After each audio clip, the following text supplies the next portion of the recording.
EVG integra culturas por medio de la educación. Por tal motivo, nuestra plataforma educativa está conformada por estudiantes y docentes latinoamericanos que comparten sus conocimientos trascendiendo fronteras. Si ya eres nuestro alumno, es importante que conozcas cómo utilizar la plataforma educativa. Primero, debes ingresar al sitio web www.evg.se. Segundo, en el menú principal debes ingresar a Área de Alumnos. Tercero, ingresa tu correo y contraseña, con el cual te registraste en el curso. Cuarto, una vez que ingreses en la plataforma educativa, debes dirigirte a la fotografía del curso para que se despliegue el contenido. Quinto, los recursos que encontrarás en la plataforma son solicitud de certificado, ingresar a las clases en tiempo real, descargar documentos de la biblioteca virtual, revisión de notas. Sexto, cómo utilizar la plataforma educativa.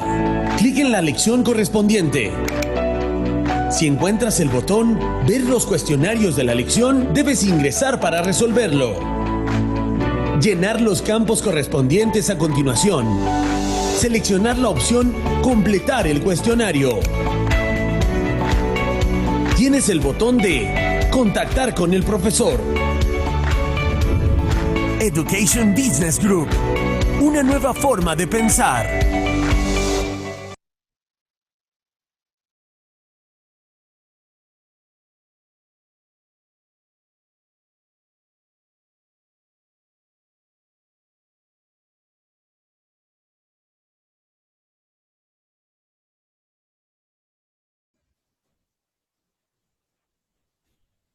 Hola a todos, muy buenas noches.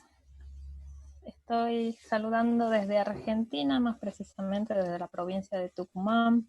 Sí, espero que estén muy bien.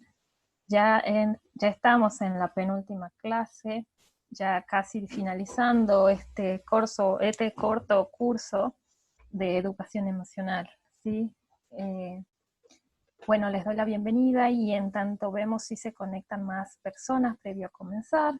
Los saludo y los felicito también en parte por mantenerse y persistir a lo largo de estos días comprometidos con la formación. Nosotros también desde Education Business Group, una corporación estadounidense, también estamos comprometidos con la formación y capacitación de los profesionales, y qué bueno es contar con profesionales y alumnos del otro lado dispuestos a aprender y confiando en los conocimientos que se imparten a través de esta plataforma, ¿no?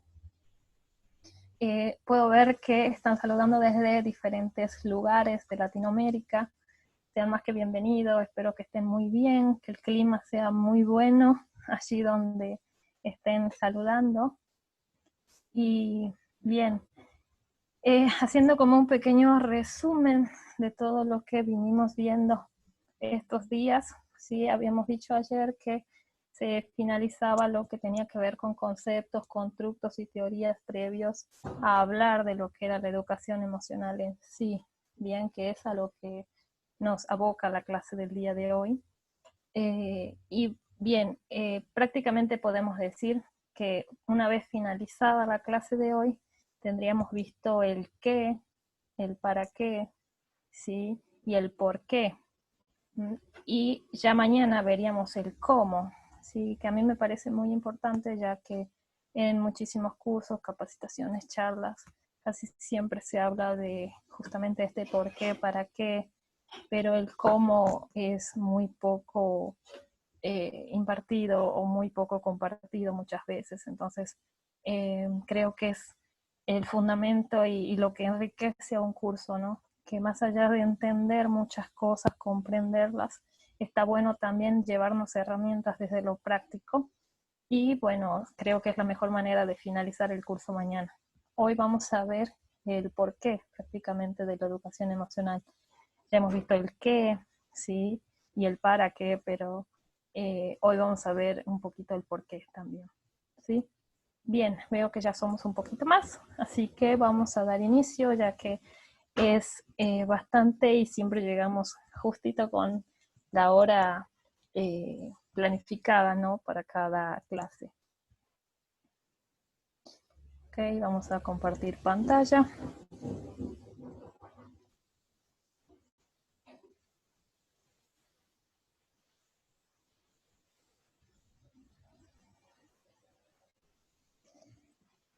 Ups. A ver, un poquito de paciencia. Ya iniciamos. Ahí está. Muy bien. Bueno, clase 4. No puse el título debajo porque es precisamente el nombre del curso, ¿no? Y sería como muy redundante. Hoy vamos a hablar precisamente de lo que a educación emocional respecta, ya que tenemos visto y revisado todos los conceptos que incluye y que tienen que ser considerados y tomados en cuenta previo a hablar de, ¿sí? Como habrán visto, son muchas las cuestiones a considerar, muchos los conocimientos previos que se deben de tener, ¿sí? Y no es simplemente ir y hablar de emociones, como muchas personas piensan o consideran. Ok, quería empezar la clase de hoy hablando justamente sobre la importancia de la educación emocional, ¿sí? Si bien me he valido desde diferentes investigadores, trabajos y autores, en algunos diapositivas lo van a ver mencionados y en otras quizás no, ¿sí? De todas formas, todo yo se los voy a hacer llegar a la bibliografía que después van a disponer allí en plataforma. Ok, las emociones están presentes en nuestras vidas desde que nacemos y juegan un papel relevante en la construcción de nuestra personalidad e interacción social. Las emociones intervienen en todos los procesos evolutivos, en el desarrollo de la comunicación, en el conocimiento social, en el procesamiento de la información, en el apego, en el desarrollo moral, etc. Además de ser la principal fuente de las decisiones que tomamos diariamente. Si yo hubiera comenzado, por ejemplo, el curso leyendo esto y hubiera ido derecho, por así decirlo, a lo que a educación emocional respecta, quizás hubieran quedado muchas dudas cuando menciona, por ejemplo, esto del procesamiento de la información, que ya habíamos mencionado que uno de los modelos de inteligencia emocional los considera, esto del apego, que lo vimos en la primera clase, y también esto del desarrollo de lo moral, que habíamos visto en las habilidades que mencionaba Dijkstra, ¿sí? En cuanto a que en el aprendizaje debe ser emocional, social y ético, ¿no? Entonces es como que esta definición queda prácticamente ya con cada uno de sus aspectos totalmente revisada a lo largo de las clases que hemos tenido. Diversos trabajos recientes han puesto de manifiesto cómo el analfabetismo emocional tiene unos efectos altamente negativos sobre las personas y sobre la sociedad. De hecho, la mayoría de bajas laborales son debidas a causas relacionadas con las emociones, ansiedad, estrés, depresión, ¿sí? Por esta misma causa, los medicamentos más consumidos son tranquilizantes, ansiolíticos, antidepresivos, con un elevado coste en la seguridad social, ¿sí? La respuesta educativa a esta necesidad social puede ser la educación precisamente de estas emociones, ¿no? Perdón. Diversos trabajos recientes han puesto de manifiesto cómo el analfabetismo emocional tiene unos efectos altamente negativos sobre las personas y sobre la sociedad. Goleman en 1995 decía esto, que precisamente de lo que estábamos hablando, ¿no? El analfabetismo emocional prácticamente fue uno de los primeros, por así decirlo, autores que menciona la palabra analfabetismo emocional. De hecho, la mayoría de bajas laborales son debidas a causas relacionadas, bueno, justamente con esto. Estoy viendo que se repitió. Bien, perdón. La educación emocional es un proceso educativo continuo y permanente, ¿sí?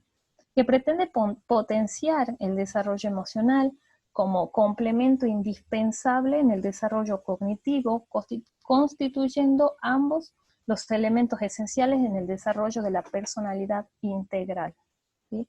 Para ello se propone el desarrollo de conocimientos y habilidades sobre las emociones, con el objeto de capacitar al individuo para afrontar mejor los retos que se plantean en la vida cotidiana. Todo ello tiene como finalidad aumentar el bienestar personal y social, ¿sí? Entonces, esta es una definición muy popular que prácticamente todos los trabajos abocados a lo que a educación emocional refiere, lo han mencionado, lo han tomado a consideración, ¿sí? Y lo van a ver muy citado a este autor Rafael Vizquerra, justamente porque es una definición que integra todo lo que y además claramente todo lo que la educación emocional apunta. ¿Mm?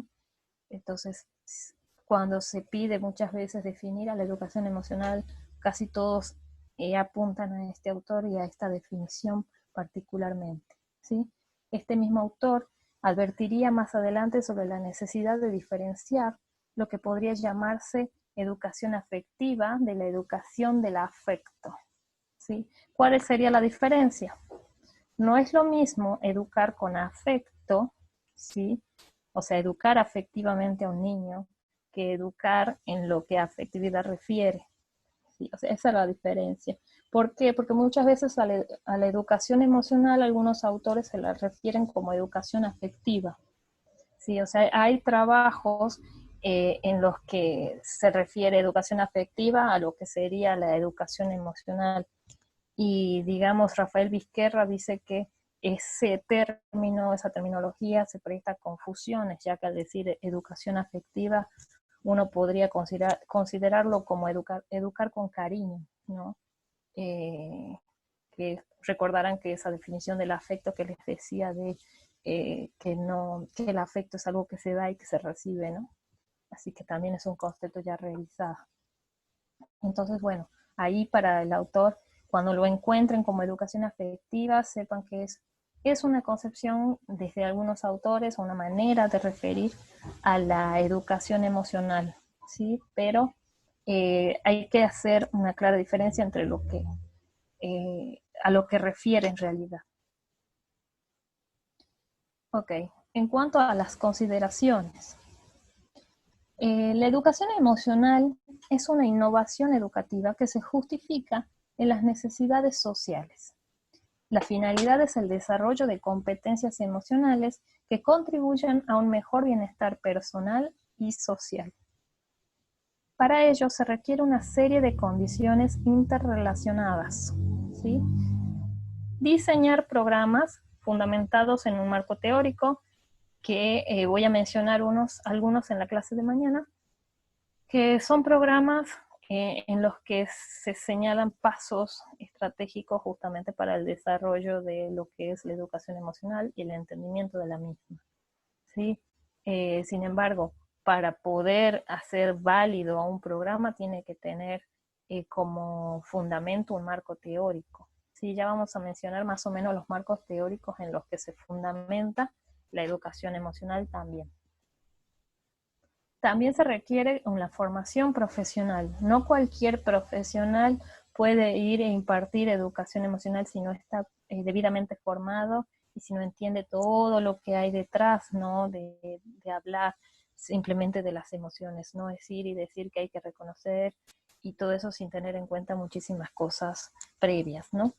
Entonces, por lo general, todos los programas requieren un entrenamiento y ese entrenamiento son cortos, algunos pueden durar 3 días seguidos, que son un entrenamiento un tanto intenso, o algunos lo extienden a una semana y bueno, depende del programa al que se refiera o que se esté por implementar, ¿no? Y a dónde se lo vaya a implementar también. Materiales curriculares, en el caso de cuando se implementa en los centros educativos, ¿sí? Sea del nivel que sea. Instrumentos evaluativos para recolección de datos, ¿sí? Esto es cuando se va a hacer un screening o una investigación que sea para posterior publicación científica, ¿no? En ese caso es necesario el instrumento evaluativo. Sin embargo, todas las investigaciones que se han hecho en el área de la educación y con las emociones tienen este tema de la subjetividad de las mismas emociones, ¿no? Y justamente hay autores que aclaran esto de que cuando se va a medir y trabajar con emociones, se deben tener en cuenta lo fisiológico, lo neurológico, lo emocional, lo afectivo, lo psicológico, o sea, muchas áreas, todas las áreas tienen que estar abarcadas para poder hablar de un estudio en cuanto a lo emocional. Así que prácticamente podría decirse que las investigaciones que han sido realizadas y que tienen una buena validez, ¿no? Tienen que ser más que agradecidos por todo lo que conlleva, ¿no? Greenberg 2000 sostiene que si queremos enseñar las habilidades necesarias para la inteligencia emocional, será necesario que en las escuelas y también en los hogares se fomente el tipo de entorno emocional que ayude a las personas a desarrollarse emocionalmente. Del mismo modo en que se han creado entornos físicos que fomentan el desarrollo corporal e intelectual. ¿Sí? Esto de los contextos precisamente también lo vamos a revisar hoy. Y bien, es mucho más que válido considerarlo porque para que, digamos, algo se reafirme, un nuevo conocimiento se reafirme y se mantenga y se sostenga, se habitúe, se generalice, es preciso que también se considere al ambiente, al contexto en el que la persona está inserta, ¿no? Ya que sería muy difícil que todo lo que hagamos en entrenamiento emocional con por ejemplo, un adolescente que está en un contexto muy peligroso o en el que se está constantemente apelando a la violencia, pueda salir, digamos, con muchas habilidades emocionales y prácticamente no se considere ese contexto, ¿no? Entonces hay que considerarlo también, y no es Greenberg el único que lo menciona, y ya vamos también a revisar esto de los contextos. Ok, como una justificación al porqué de la educación emocional, García Vivas, sí, que es a quien más me van a ver citar porque realizó un trabajo maravilloso en cuanto a lo que educación emocional refiere y todo lo que se debe considerar, que también se los voy a dejar en bibliografía. Señala que la educación emocional se justifica en función de las siguientes premisas. Primero, desde la propia finalidad de la educación, ¿sí?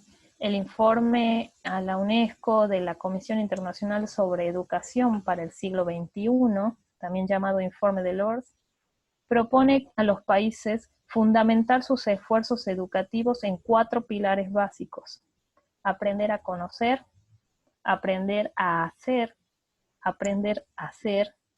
y aprender a vivir.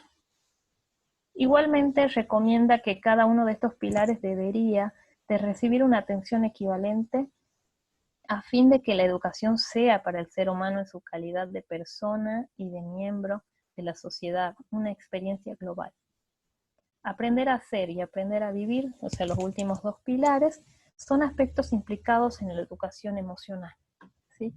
Es decir, como menciona Delors, cada uno de esos pilares tiene que ser tratado equitativamente. ¿Sí? Por ejemplo, lo que a lo académico refiere, que por lo general en la mayoría de las instituciones educativas es lo que ha merecido primordial atención, digamos, allí se perdería ese equilibrio en cuanto a los pilares, ¿no? Si no se le da a la educación emocional en los espacios curriculares, en las escuelas, en las familias, la misma importancia que una educación académica y de aprendizajes, entonces difícilmente la persona tenga un desarrollo integral como el que mencionan algunos autores, y también difícilmente tenga éxitos futuros, ¿no? El también poder explicar esto a las familias. No es el desempeño académico el único que predice, por así decirlo, el éxito del niño a futuro. Son muchas otras cosas y entre esas cosas todo lo que a la educación emocional refiere es uno de los principales factores a considerar para un futuro éxito, tanto en lo personal como en lo académico, trabajo, en muchísimas áreas, en todo interviene lo emocional, ¿sí? Otra manera de justificar el porqué de la educación emocional está desde el análisis de las necesidades sociales, ¿sí? El tipo de sociedad predominante genera tensiones emocionales por el estrés en el trabajo, el hacinamiento en las grandes ciudades, los conflictos familiares, las noticias constantes de guerra, la violencia, la marginalidad social. Todas estas situaciones generan una gran vulnerabilidad emocional en los ciudadanos que se ve constatada en las estadísticas que indican un aumento de personas con trastornos emocionales y un elevado consumo de ansiolíticos y depresivos. Estas necesidades generan demandas al sistema educativo, se reclama la configuración de una nueva ciudadanía que sin renunciar a la defensa de sus derechos participa en la construcción de una sociedad con un elevado nivel de cohesión social, solidaridad y justicia social, ¿sí? Esta es otra de las justificaciones de un porqué de la educación emocional, ¿sí?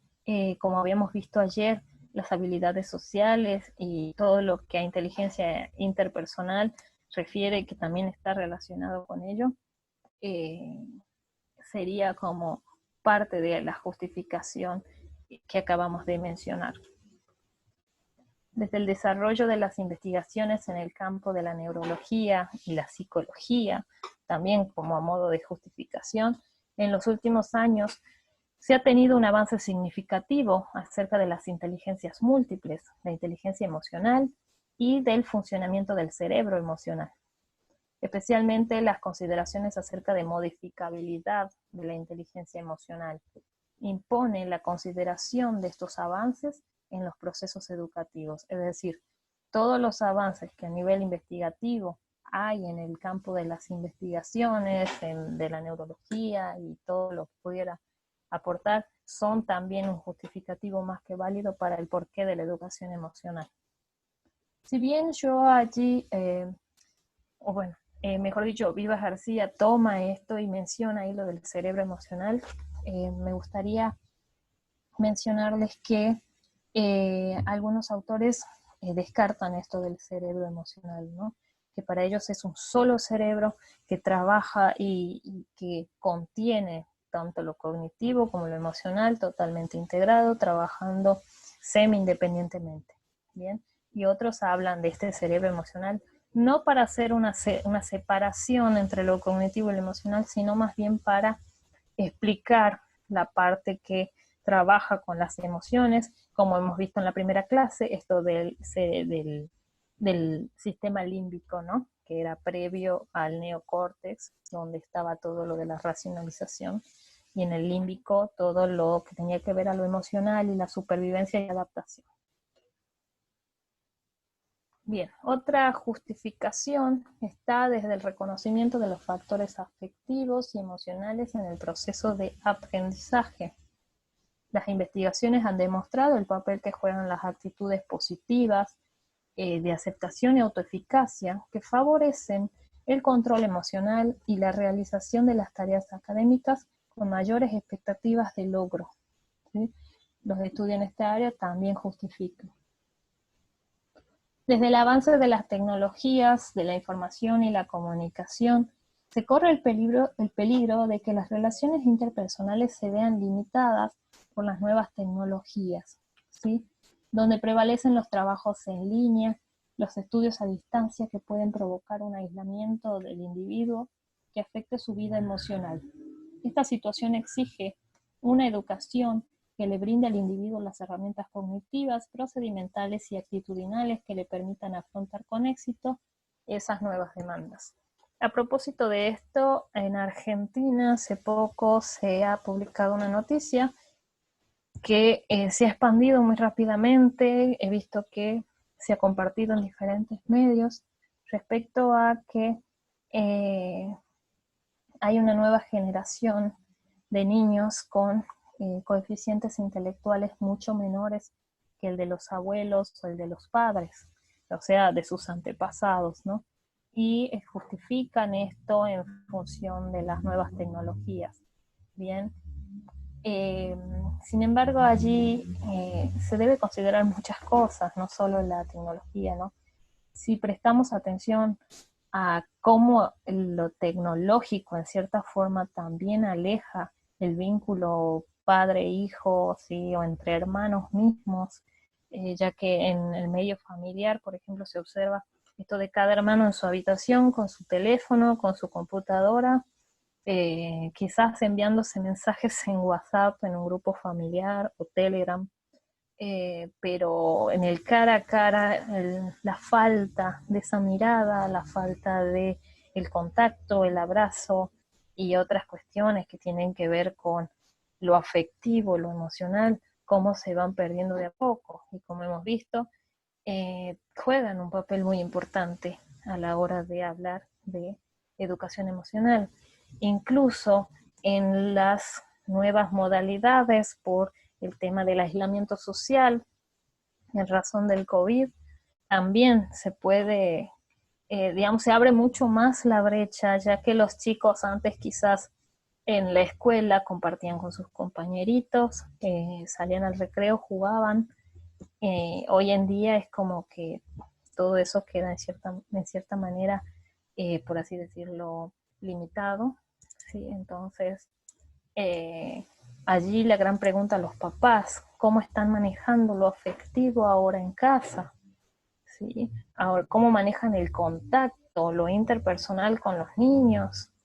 Entonces, bueno, obviamente en cada país, desde donde estarán ustedes, supongo la situación debe ser diferente, pero acá en Argentina por lo menos se mantiene lo de las clases virtuales, los niños no pueden ir a las escuelas, y tampoco se permite mucho lo que son plazas y parques. Y si hay la permisión es como muy limitada en algunas provincias y eso depende, digamos, de las zonas. Pero es algo a considerar también, ¿no?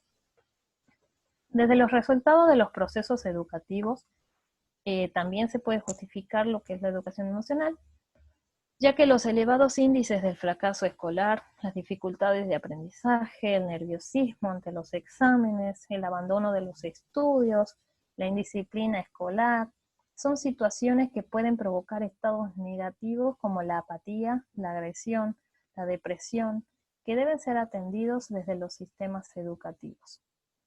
Esto también, si lo relacionamos con la situación actual, podríamos decir que prácticamente hoy el sistema educativo, bueno, por lo menos acá hay mucha queja en cuanto a que envían mucha tarea y, y prácticamente se descuida lo que tiene que ver con lo afectivo en cuanto a los niños, ¿no?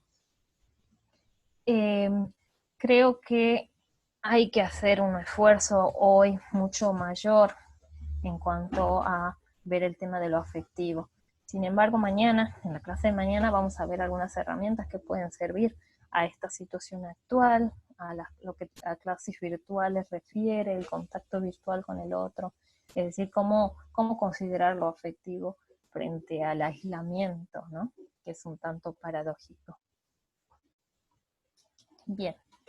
En cuanto a objetivos de la educación emocional, si bien cada trabajo investigativo lo expone de maneras diferentes, he tomado estos que me parecía que resumían en cierta forma lo que a objetivos de la educación emocional refiere, me parecía también un poquito más completo, ¿sí?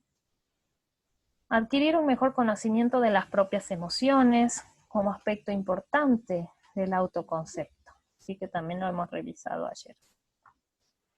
Identificar las emociones de los demás de cara a facilitar unas mejores relaciones interpersonales, ¿sí? Esto de la empatía, que también ya lo vimos. Desarrollar la habilidad para controlar y canalizar de forma apropiada las emociones, es decir, la regulación emocional, que ya lo vimos un poco a la forma en que se lidia por lo general con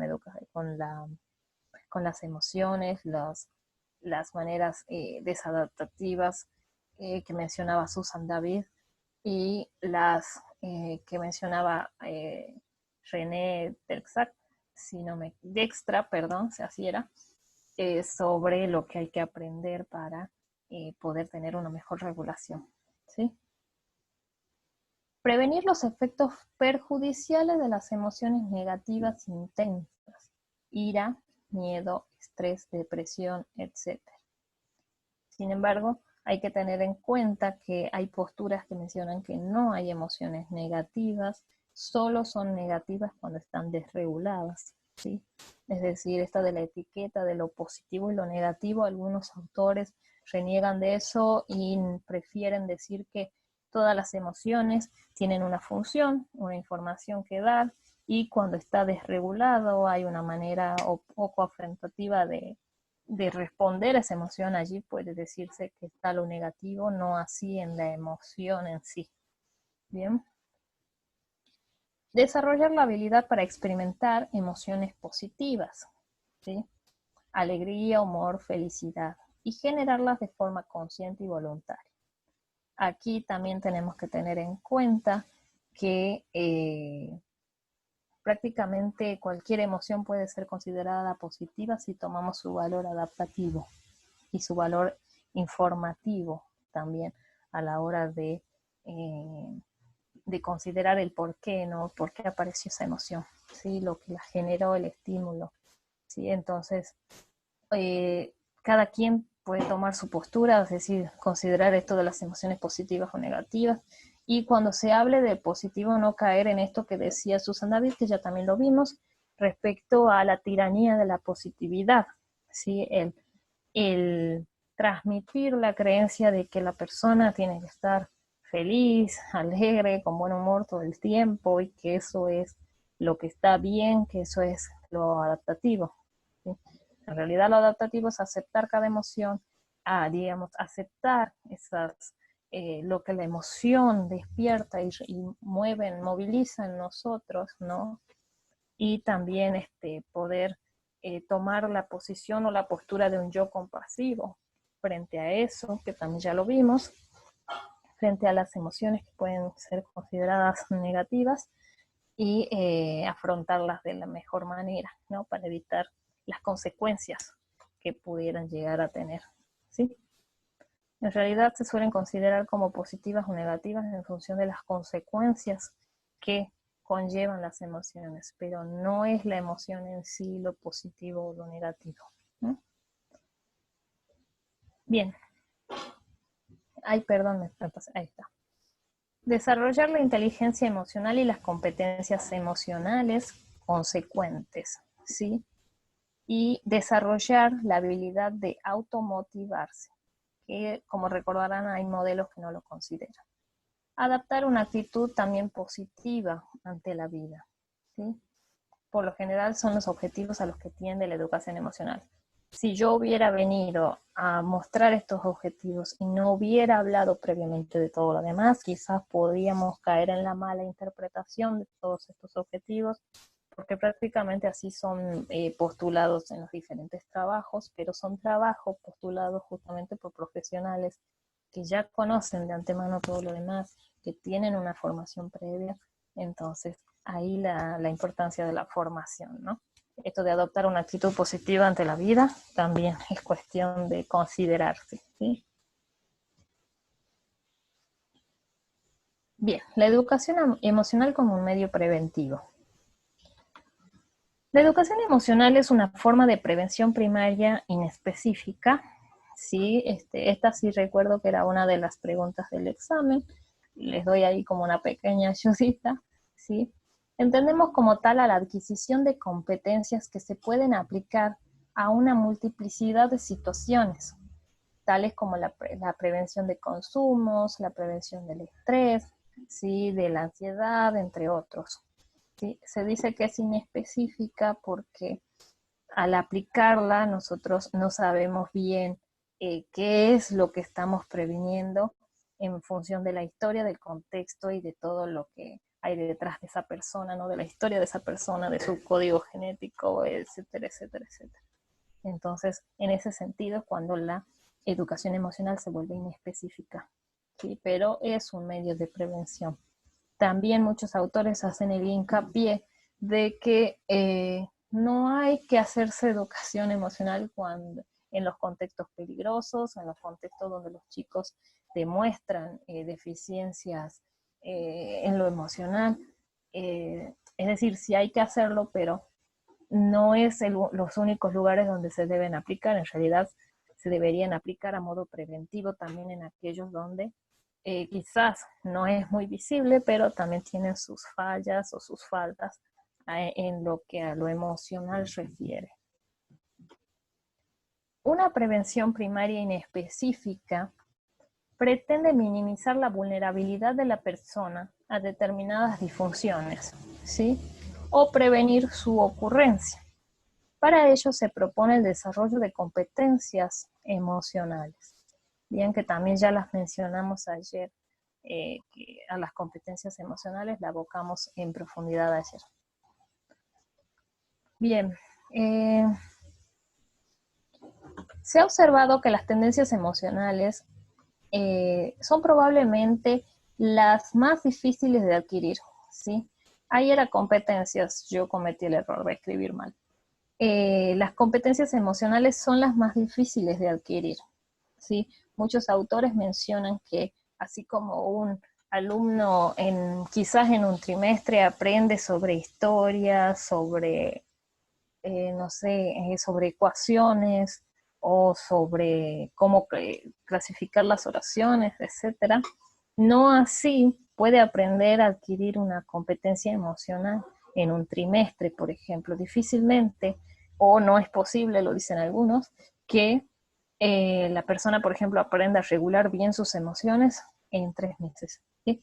Es algo que debe implementarse, practicarse, que debe, digamos, también, digamos, utilizar un cúmulo de estrategias para que la persona pueda hacerlo.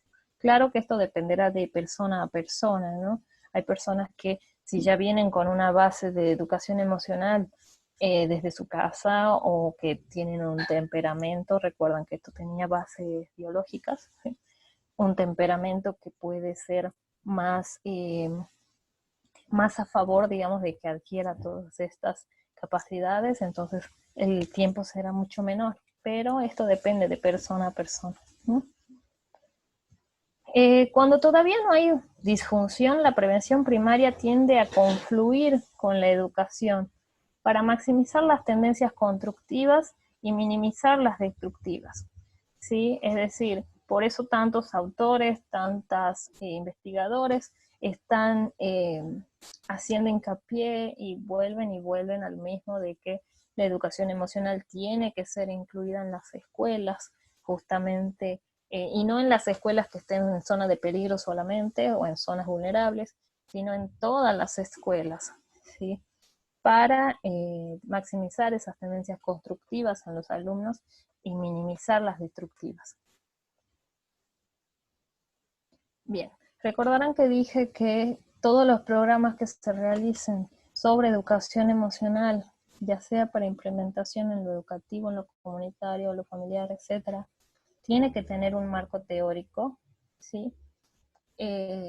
Los marcos teóricos que están detrás de la educación emocional son por lo general estos que están mencionados allí en la diapositiva. Así, desde los aportes de la pedagogía, por ejemplo, está esto de integrar lo cognitivo con lo afectivo en el procesamiento, digamos, educativo, en el proceso educativo, perdón. ¿Sí? Entonces, desde lo pedagógico, el integrar lo afectivo con lo cognitivo. Desde el aporte de las teorías, de las emociones, ¿sí? Que son varias, ¿sí? Esto permite penetrar en la comprensión de las emociones, ¿sí? O sea, ese es el aporte que pueden encontrarse en estas teorías de las emociones. Desde la psicología humanista Está esto de defender la bondad básica de los seres humanos, alcanzar niveles más altos del desarrollo. Recuerden, por ejemplo, digamos, a uno de los más representativos del movimiento humanístico, está Maslow, ¿no? Con su pirámide de las necesidades básicas de la persona, y recordarán que la parte superior, él decía, siempre está abierta, ¿sí? O sea, la autorrealización es una pirámide abierta justamente porque la persona siempre puede tender a más, ¿no? Y puede ir por más. Entonces, en ese sentido también tenemos el aporte y el marco teórico de la psicología humanística.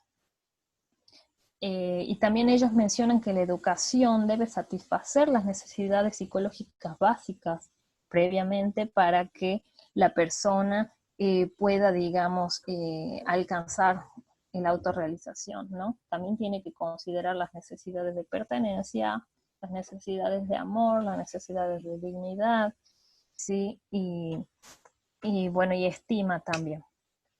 Desde el concepto de inteligencia emocional, bueno, ya lo revisamos, sabemos que hay diferentes modelos y que cada uno hace su aporte y su visión, y que también pueden ser de marco teórico para lo que a programas de intervención o a la educación emocional en sí refiere, ¿no? Y desde de los aportes de la neurociencia están el funcionamiento del cerebro, todo lo que a lo biológico refiere, y a lo físico también, ¿no? Porque como sabíamos hay tanto hormonas como neurotransmisores conectados, o mejor dicho, respondiendo a estos estímulos que pueden ser internos o externos, vinculados a cada emoción, ¿sí? Esto también desde Vivas García, 2002. Ok. En cuanto a los principios de la educación emocional, el desarrollo emocional es una parte indisociable del desarrollo global de la persona. Se concibe a la persona como una totalidad que abarca cuerpo, emociones, intelecto y espíritu, ¿sí? Es decir, un programa que no considera esto, una intervención que no considera esto, no puede ser considerada válida, ¿no? Porque es un principio de la educación emocional. La educación emocional debe entenderse como un proceso de desarrollo humano que abarca tanto lo personal como lo social e implica cambios en las estructuras cognitivas, actitudinal y procedimental. Ahí está. ¿Sí? Abarca todas las áreas y está vinculada con todas ellas también, ¿no? La educación emocional debe tener un carácter participativo, porque requiere de la acción conjunta y cooperativa de todos los que integran la estructura académico-docente, administrativa de las instituciones educativas, y porque es un proceso que exige la participación individual y la interacción social, ¿sí? Es decir, se deben considerar todos aquellos aspectos, digamos, que rodean a la persona. Si lo consideramos desde la teoría de los sistemas ecológicos, por ejemplo, de Bronfenbrenner, sabemos que la persona está inserta y hay multiplicidad de sistemas rodeándolo y cada uno influye en la persona, ¿no? Entonces, básicamente, la educación emocional tiene que tener un carácter participativo y tiene que considerar a todos los sistemas. La educación emocional debe ser flexible, porque cuando debe estar sujeta a un proceso de revisión y evaluación permanente que permita su adaptabilidad a las necesidades de los participantes y a las circunstancias presentes, ¿sí?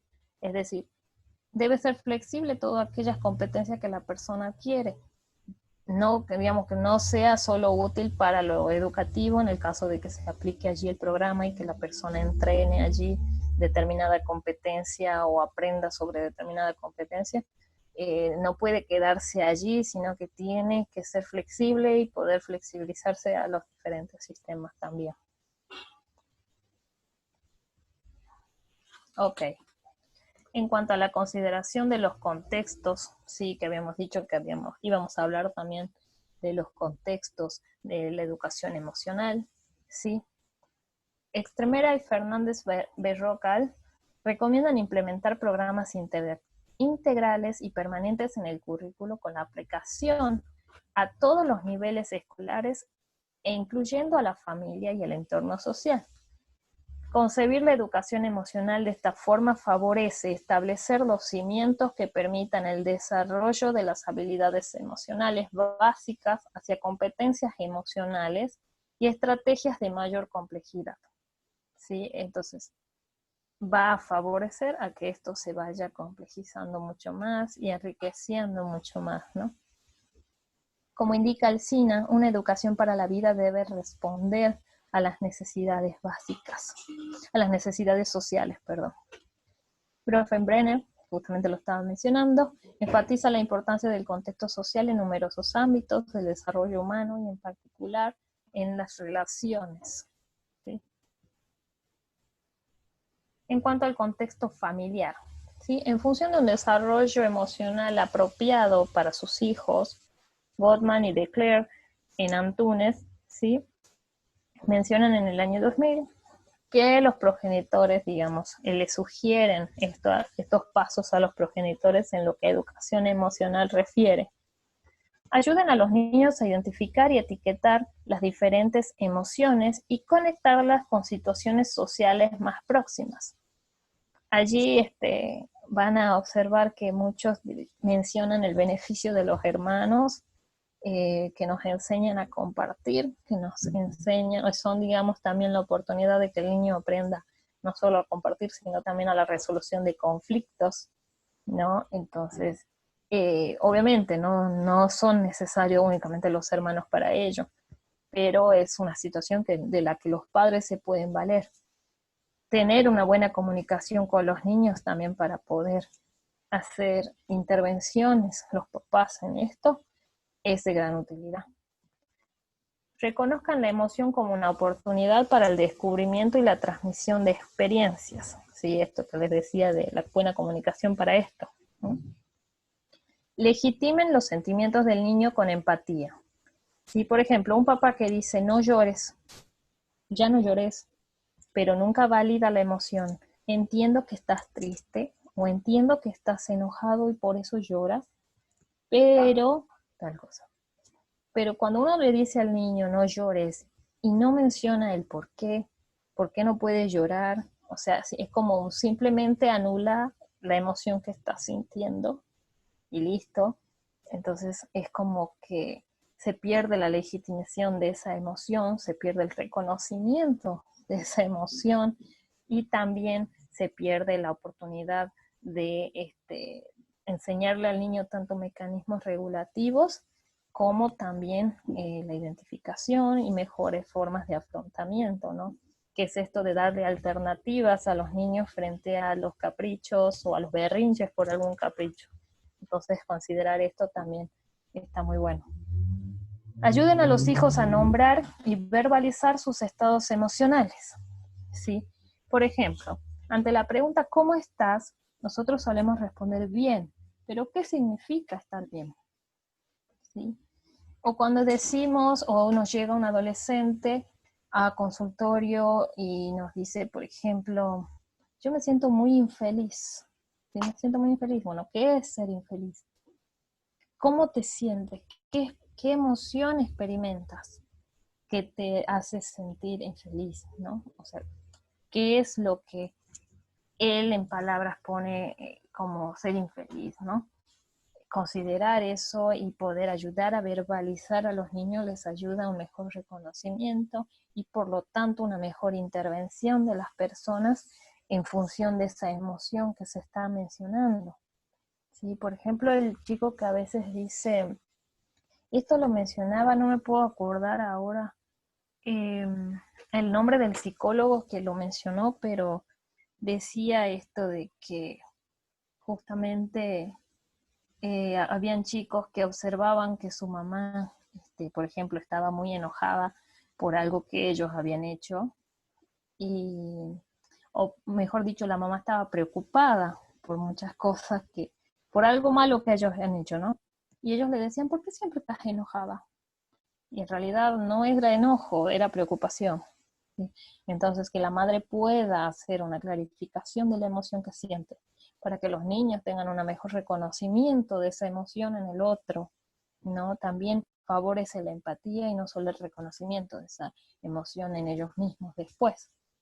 Y poder hablar también de ellos, ¿no? Porque un adolescente que se manda una macana, obviamente va a estar en una posición en la que quizás le preocupe la postura de los padres, la preocupación de esos padres, el malestar de esos padres, pero si no se habla de ello, también se pierde la oportunidad de enseñar mejores estrategias de afrontamiento en el caso de que fuera, por ejemplo, un adolescente que se peleó con un amigo, o que se peleó en horario de clase, o que le faltó el respeto a un profesor.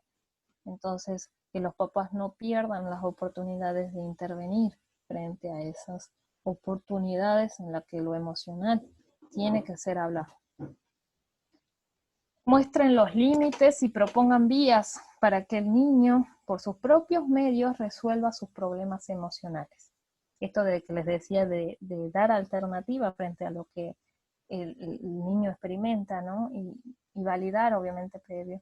También poner los límites en el caso de que, esto también del ejemplo del adolescente que se mandó una macana, ¿no?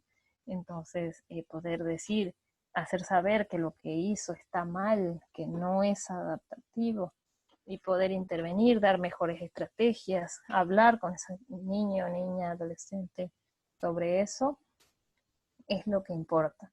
Muchos no van a decir, con ellos no se puede hablar, no me escuchan, no nada. Y bueno, hay que considerar que esto mucho mejor si se comienza de niños, porque es cuando un niño mejor nos escucha, más válido es el discurso del papá y de la mamá. Entonces, la importancia de comenzar con la educación emocional desde que es niño, ¿no? Bien, la educación emocional dirigida a los padres puede abarcar cursos para padres, el apoyo emocional para las familias, el entrenamiento comunicacional entre padres e hijos, así como la atención individual y grupal sobre esta temática. ¿Sí? En muchos libros se habla de que la comunicación con los adolescentes es complicada justamente porque el padre siempre está no en la posición de quiero saber cómo estás, sino quiero saber qué haces. ¿Sí? Y ahí estamos como dejando de lado lo afectivo. ¿Sí? Es ese papá de ¿qué has hecho hoy? ¿Sí? O que pregunta ¿y cómo te fue en la escuela? No en función de lo afectivo, sino qué hizo en la escuela, qué aprendió. Entonces, allí también se está dejando de lado lo afectivo y muchas veces el adolescente, que es el que vive mayores vaivenes en cuanto a lo emocional, es allí donde se está descuidando una parte que quizás es importante, ¿no? La edad en que uno se enamora más intensamente, en la que experimentamos muchas cosas, muchas emociones, entonces no dejar de lado tampoco la parte emocional. Y si se lo hizo desde niños, mucho mejor, ¿no? Ok, en cuanto al contexto comunitario, ya hemos hablado de la parte del contexto familiar. Lo hago resumido porque es una hora de clase y tengo que llegar con todo, pero mañana vamos un poco más a lo que a estrategias refiere. Y bueno, ya lo verán si lo pueden implementar en un contexto u otro, ¿no? Pero en todos los contextos es importante. En cuanto al contexto comunitario, las relaciones sociales pueden ser una fuente de conflictos, tanto en la profesión como en la familia, la comunidad y cualquier contexto en el que se desarrolle la persona. Estos conflictos afectan a los sentimientos de tal forma que en ocasiones pueden llegar a producirse respuestas violentas incontroladas. ¿Sí? Es decir, el contexto comunitario también es fuente de estímulo para emociones y también es fuente de aprendizaje de la manera en que se afrontan esas emociones, cómo se manejan esas emociones. ¿Sí? Así vemos niños reaccionando de manera muy agresiva, quizás porque en su contexto es lo que observan todo el tiempo, es lo que se aprende. Si te enojas tienes que pegar, ¿no? Si te enojas le tienes que gritar al otro, si te enojas le tienes que... Entonces, ver el contexto en el que está inserto y para también considerar. Como estrategia se menciona desde Vivas García que los gobiernos locales deben preocuparse por la educación emocional de sus ciudadanos y comprometerse a apoyar y promover programas orientados a tal fin, como ser talleres de desarrollo personal, entrenamientos en técnicas de relajación, programas deportivos que permitan canalizar la agresividad, la depresión y el estrés, promoción de la convivencia y la solidaridad entre otros, ¿sí? Debe prestarse atención a la programación televisiva que llega a la población infantil, ¿sí? Y juvenil, de manera que sea más formativa y orientadora y no promueva patrones de conductas equivocadas. ¿Sí? Esto en cuanto, por ejemplo, los medios de comunicación local o lo que en cuanto a papás considerar como comunidad qué es lo que ese niño ve. Por ejemplo, muchas veces en una comunidad está de moda ver una novela que se puede llegar a observar si les ha tocado salir a la parte social a trabajar y hablan con sus habitantes, se van a dar cuenta de que ellos a tal hora esa hora no vas a ver nadie porque todos dormimos siesta, por ejemplo, ¿no? O a esa hora no vas a ver nadie porque a esa hora, no sé, las mujeres están tomando mate, o a esa hora están los hombres trabajando o las mujeres trabajando. Entonces es como que siempre hay algo en común en cuanto a conductas en la comunidad y que se pueden, digamos, tomar en consideración para hacer las intervenciones en cuanto a educación emocional refiere y la consideración de lo afectivo en ese ámbito, ¿no? Había un contexto social en el que prácticamente, era obviamente una zona muy vulnerable, sí, muy a nivel económico, digamos, muy bajo, en el que se escuchaban estos discursos, y lo aclaro justamente previo a que puedan pensar que los ejemplos que di son o machistas o feministas, pero era el discurso que se escuchaba allí de que las mujeres a esa hora estamos tomando mates, ¿sí? O estamos viendo la novela. Era como una de dos cosas estamos haciendo. Y podríamos decir, bueno, pero no habrá alguien más que quiera responder al cuestionario, etcétera, etcétera, cuando hacemos trabajo en campo. Y no, es que esa hora salen a trabajar ellos, o algunas mujeres también salían a trabajar. Entonces quiero hacer esa aclaración para que no piensen que lo dije de mi cabeza y que no, en realidad fue algo que a nivel experiencia me tocó escuchar en un ámbito comunitario, ¿sí? Ok. En cuanto al contexto educativo, de esto hay mucho trabajo, mucha información, muchos programas, muchas sugerencias, y esto en función de que hablar de educación emocional es también considerar la educación, es considerar la educación, ¿no? Y cuando uno dice educación, se remite prácticamente a las escuelas, a las instituciones que la imparten, y obviamente ese es considerado el contexto educativo. Sin embargo, yo vería a todos los contextos que vengo mencionando, el familiar, el comunitario también, como un contexto educativo, ¿no? Pero aquí, al decir contexto educativo, nos estamos refiriendo a las instituciones, ¿sí?, que imparten la educación curricular. En los diseños curriculares, tradicionalmente estos diseños han estado centrados en el conocimiento científico y técnico y no en el conocimiento de las personas. Parece ser que ese desinterés por la educación emocional está influyendo en muchas de las disfunciones sociales y emocionales de nuestra época. La configuración del currículum escolar con contenidos fundamentalmente académicos y orientados al conocimiento científico-técnico no deja apenas resquicios para la consideración y el desarrollo de contenidos más relacionados con el conocimiento de los principios de carácter afectivo-motivacional que puedan contribuir al conocimiento y control de los estados emocionales, así como el aprendizaje de habilidades que favorezcan la autoconfianza y la autoestima. ¿Sí? Es decir, las maestras, los docentes, muchas veces se preocupan por todo lo que incluye la currícula, y prácticamente todo eso que incluye la currícula tiene que ver con lo académico, lo particularmente académico, y que y tiene más relación con lo racional, por así decirlo, y se deja, digamos, quedan como muy pequeños los espacios para abocar a lo que a lo afectivo motivacional refiere. En algunos países ya es una realidad que la integración y valoración de la educación emocional esté en los diseños curriculares educativos, pero en muchos otros es descartado o se da por establecida. Por ejemplo, en las universidades se da por establecida que la persona ya tiene sus fundamentos emocionales, ya tiene que estar regulado emocionalmente, ya está bien, ¿no?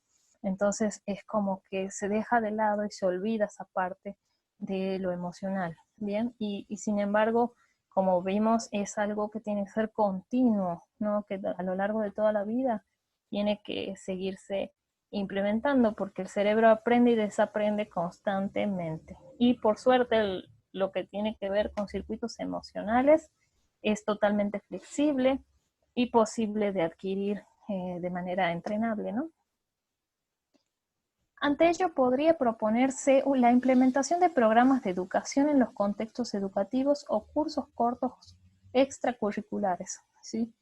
Ya sea nosotros como profesionales de la salud, proponerlos, o los mismos profesores, ¿no? Proponer cursos o hacer cursos, digamos, ya fuera de la institución, y buscar, digamos, la participación de las personas, los docentes, los alumnos y toda la comunidad. Entonces eso sería también como, en cierta forma, una manera de intervenir en los currículos, ¿no? El rol del maestro en la educación. Los alumnos que tienen profesores inteligentes desde el punto de vista emocional, disfrutan asistiendo a la escuela, aprenden sin pasar miedo alguno y van edificando una sana autoestima, ¿sí? Pero, sobre todo, la postura humana del profesor trasciende a ellos. Entonces es importante que los profesores también tengan educación emocional, estén bien a nivel educacional, emocional, y tengan las habilidades para, en lo que a emocional para la docencia refiere, ¿no? Para los psicólogos educacionales, justamente es fundamental que toda persona que se dedique a la docencia tenga habilidades para relacionarse con los alumnos en diversas circunstancias. Rasgos que son primordiales en un maestro son flexibilidad, tolerancia, sentido del humor, capacidad para relajarse, ser innovador y poder improvisar. El docente debe constituirse en un mediador esencial de las habilidades emocionales en el alumno y debe seleccionar, programar y presentar al estudiante aquellos estímulos que modifiquen su trayectoria emocional, ¿sí? Es decir, los docentes están expuestos todo el tiempo a presenciar incluso quizás las desregulaciones emocionales de los niños, entonces tienen que estar capacitados para ellos tener la capacidad emocional para manejar esa situación, ¿sí? Bueno, tiene que tener una clara conciencia de sí mismo y de sus procesos emocionales. El papel de las instituciones educativas, ¿sí? En cuanto a esto, la escuela y el aula como contextos donde las personas se implican en actividades, asumen papeles y participan en las relaciones sociales, son contextos donde se desarrollan las capacidades no solo de tipo cognitivo, sino también de tipo afectivo, moral y social. Esto lo dice Invernon en 1999. Autores como Elias, Hunter y Kress afirman que es indiscutible que la promoción de las habilidades de la inteligencia emocional implica esfuerzos adicionales y coordinados con los padres y las comunidades, pero que no debe abordarse este asunto como si la inteligencia emocional y los aspectos académicos fueran vías incompatibles o que interfiere uno con otro, sino que debe plantearse la convergencia en los esfuerzos académicos y la inteligencia emocional. Se pueden desarrollar iniciativas como la evaluación del potencial emocional de sus miembros, la identificación de las redes emocionales y del ambiente emocional de la institución, el asesoramiento o apoyo individualizado para profesores, alumnos y padres, promoción de campañas de sensibilización emocional, desarrollo de programas de educación emocional. Estas serían otras propuestas para el ámbito educativo, ¿sí? En cuanto a educación emocional refiere. Ok, para ir finalizando, un breve resumen en lo que a etapas vitales y educación emocional refiere, ¿sí? La mayor parte de los trabajos de educación emocional y social han ido dirigidos a niños y jóvenes debido a la importancia esencial en estas etapas evolutivas en la consolidación de las estructuras de funcionamiento psicosocial, así como en la prevención de problemas psicológicos futuros, ¿sí? Sin embargo, las personas adultas y mayores también podrían beneficiarse ampliamente de estos programas, que suponen una oportunidad bien para aprender competencias que nunca llegaron a adquirir por diferentes razones, o para potenciar o mejorar competencias adquiridas, pero no desarrolladas plenamente. Después de explicar un poquito lo de la niñez y adolescencia, que es muy breve, van a ver qué interesante lo de la vejez, ¿sí? Este es el breve de la niñez y adolescencia, ¿sí? La importancia de las emociones debe ser contemplada como un contenido más a educar para favorecer el desarrollo integral de las personas. La educación no es una tarea fácil, y menos en las primeras edades en las que los niños y niñas necesitan de la ayuda del educador o educadora. Sin embargo, la plasticidad del cerebro durante los primeros años favorece una mejor integración de los conocimientos que se les imparte, ¿sí? Y también no es fácil en estas edades justamente porque el niño aprende de su contexto y, digamos, tiene sus referentes, ¿no? Entonces, también depende de ese referente para que la educación emocional impartida tenga mayor validez, ¿no? Y en cuanto a la adolescencia, es bien sabido que se caracteriza por un vaivén emocional. La inteligencia emocional es un instrumento que permite al adolescente hacer frente a toda esa vorágine de cambios, explorar sus potencialidades y lograr un brillo propio y natural, producto de entenderse, conocerse y aceptarse. La finalidad de la educación emocional en esta etapa es generar líderes comprometidos con sus vidas y sus entornos, que identifican y logran sus metas a corto y largo plazo, y, sobre todo, toman conciencia sobre la contribución tan importante que ellos pueden generar a la sociedad y al mundo, ¿sí? Algo que me gusta recalcar siempre que hablo de adolescentes es este miedo que los adolescentes tienen hoy en día a las emociones, o la poca educación emocional que muchas veces se puede ver en ellos, ¿no? Esas relaciones fugaces, a corto plazo, el implicarse poco, comprometerse poco, incluso con las metas que quizás para ellos son muy importantes, se ve un bajo nivel de compromiso, y bueno, en todo eso se puede ver la carencia de lo emocional, ¿no? Del desarrollo emocional que es necesario trabajar. En cuanto a la edad adulta y vejez, en la vejez aumentan las dificultades en el reconocimiento de emociones de signo negativo, ¿sí? Como la tristeza o el miedo, ¿sí? Si lo tenemos en cuenta en el contexto actual que estamos viviendo, las personas adultas que ya de por sí tienen aumentadas, ¿sí?, estas dificultades en el reconocimiento de esas emociones, imaginemos el problema que genera esa dificultad hoy en día, ¿no? Aumenta la dificultad, en esta edad aumenta la dificultad en el reconocimiento, digamos, de esas emociones, ¿no? Hay una dificultad para reconocer qué emoción estoy sintiendo. Por otro lado, en la vejez disminuye la experimentación de la ira, aunque llevan a cabo estrategias, digamos, más estrategias de regulación, estas son más pasivas, y de este modo tanto la optimización como la complejidad afectiva tienden a disminuir a partir de los 60 y 45 años respectivamente. ¿Sí? Es decir, una persona que no ha adquirido una buena educación emocional hasta esa edad, ya debemos considerar que hay, digamos, una disminución en lo que a complejidad y optimización de esas emociones refiere, ¿no? Entonces, tenemos que tener en cuenta esto al momento de trabajar con personas adultas.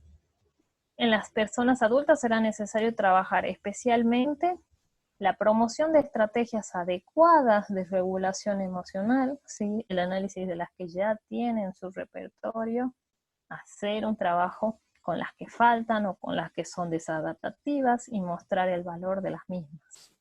Especialmente en la relación con las emociones de signo emocional negativo. ¿Sí? Recuerden esto de lo negativo.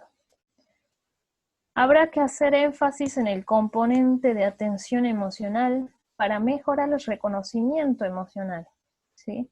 O sea, que empiecen a prestar atención a las emociones y a reconocerlas.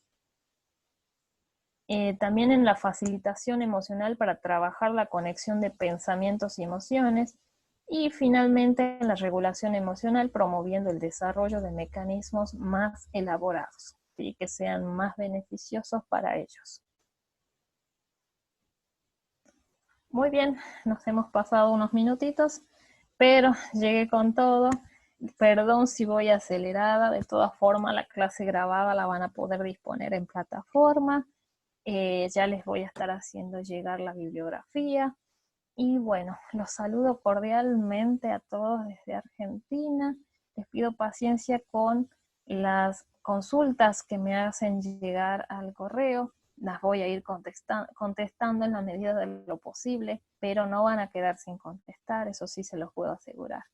¿Sí? Mañana, en la última clase ya del curso, en la que espero puedan hacerse presentes, vamos a ver lo que a estrategias y herramientas refiere, ¿sí? A los programas de la educación emocional en sí, ¿sí? Y a la manera que se deben realizar en cuanto a etapa vital refiere. ¿Sí? Hoy he mencionado nada más las características de lo emocional en cada etapa vital para que la tengamos en cuenta cuando mañana hablemos ya de herramientas y estrategias y también consideremos la situación actual de aislamiento por COVID. ¿Sí? Bueno, los saludo, los despido desde Argentina, en la provincia de Tucumán. Bueno, los espero mañana a través del mismo link. Saludos cordiales y abrazos virtuales para todos.